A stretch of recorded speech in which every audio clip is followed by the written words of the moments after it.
Alien Queen's enigmatic gift, unaware of what it truly contained. Captain Marcus Reed stood before the towering crystalline throne, his weathered hands clasped behind his back as he studied the alien monarch before him.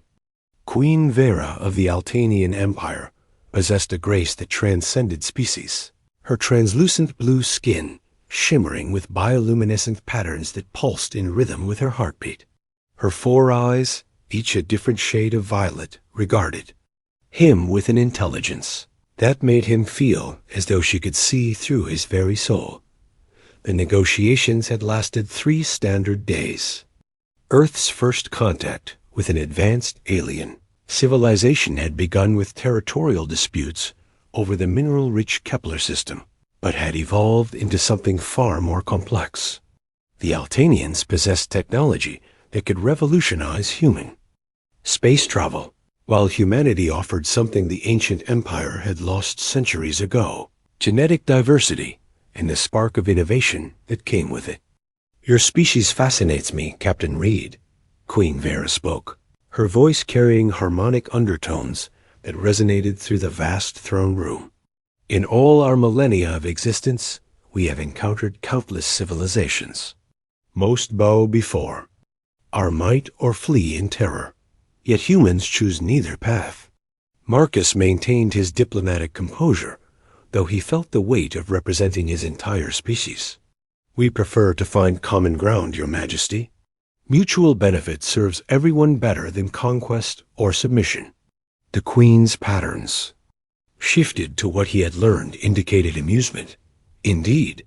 This is why I've decided to offer you something unprecedented." She gestured with one of her 4 arms, and a hovering platform approached, bearing an object that defied easy description. The gift appeared to be a sphere roughly the size of a human head, composed of what looked like liquid metal that constantly shifted between states of matter. Within its depths, points of light swirled in complex patterns, occasionally forming what appeared to be star charts or molecular diagrams before dissolving back into chaos. "This is a codex of understanding," Queen Vera explained. "It contains the collective knowledge of our empire, spanning over 50,000 years of scientific advancement, philosophical insight, and technological innovation. No other species has ever been deemed worthy of such a gift." Marcus approached the platform cautiously. The sphere seemed to pulse with its own inner light, and he could swear he felt a subtle vibration emanating from it, like the heartbeat of some vast mechanical organism. "Your Majesty, this is incredibly generous. But what do you ask in return?" "Nothing," she replied, and her patterns shifted to deep gold, which he recognized as complete sincerity. "Consider it an investment in potential. Your species has shown remarkable adaptability and creativity. We are curious to see what you will accomplish with this knowledge." The captain reached out tentatively, his fingers hovering just above the sphere's surface. The moment his skin made contact, the object seemed to recognize him, its swirling patterns focusing into a single point of brilliant light that traveled up his arm. He felt a momentary sensation of connection, as though the artifact was somehow cataloging his neural patterns. "The codex will integrate with your technology gradually," Queen Vera continued. "It will not overwhelm your systems or force advancement beyond your species' ability to handle responsibly. Consider it a guide rather than a mandate."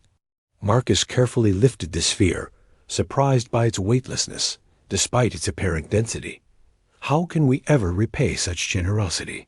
"Survive," the Queen said simply.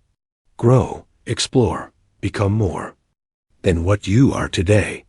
The galaxy has grown stagnant, with ancient powers maintaining the status quo. Perhaps fresh perspective will bring the change we all need. The journey back to Earth took 6 weeks, during which Marcus found himself drawn repeatedly to the codex. It had been secured in the ship's most protected vault, yet he could sense its presence throughout the vessel. His crew reported strange dreams filled with mathematical equations and star charts they couldn't understand. The ship's AI began processing information at unprecedented speeds, solving problems that had puzzled human scientists for decades. Dr. Elena Vasquez, the mission's chief scientist, spent hours studying the artifact's energy signatures. "Captain, this thing is rewriting our understanding of physics," she reported during one of their daily briefings. "It's not just a database. It's actively adapting our technology to interface with concepts we don't even have words for yet." "Is it dangerous?" Marcus asked, though he suspected he already knew the answer. "Not in any conventional sense," Elena replied. "But it's changing us. The crew's cognitive abilities are measurably improving. We're starting to think in ways that would have been impossible before exposure to the Codex." Upon reaching Earth, the artifact was immediately transported to the Global Scientific Consortium's most secure facility. Within days, breakthroughs began emerging at an exponential rate. Faster-than-light communication became possible through quantum entanglement networks. Energy production advanced from fusion reactors to matter-antimatter generators. Medical technology evolved to eliminate most genetic diseases and extend human lifespan by centuries. But the most profound changes were not technological. Human consciousness itself began expanding. Children born after the Codex's arrival displayed cognitive abilities that bordered on precognitive. They could perceive patterns in chaos, solve complex problems intuitively, and communicate through methods that resembled telepathy more than traditional language. Marcus, now Admiral Reed after rapid promotion, stood in his office overlooking the construction of humanity's first interstellar city ship.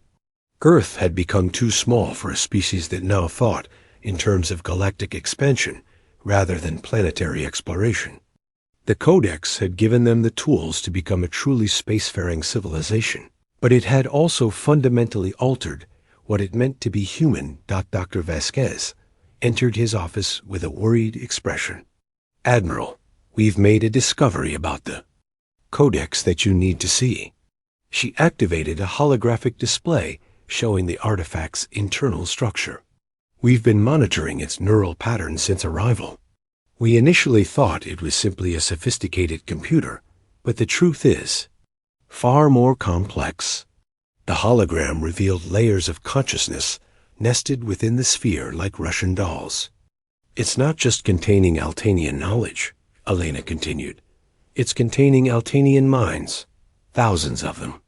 The entire intellectual elite of their civilization, preserved in digital consciousness and slowly integrating with human neural networks."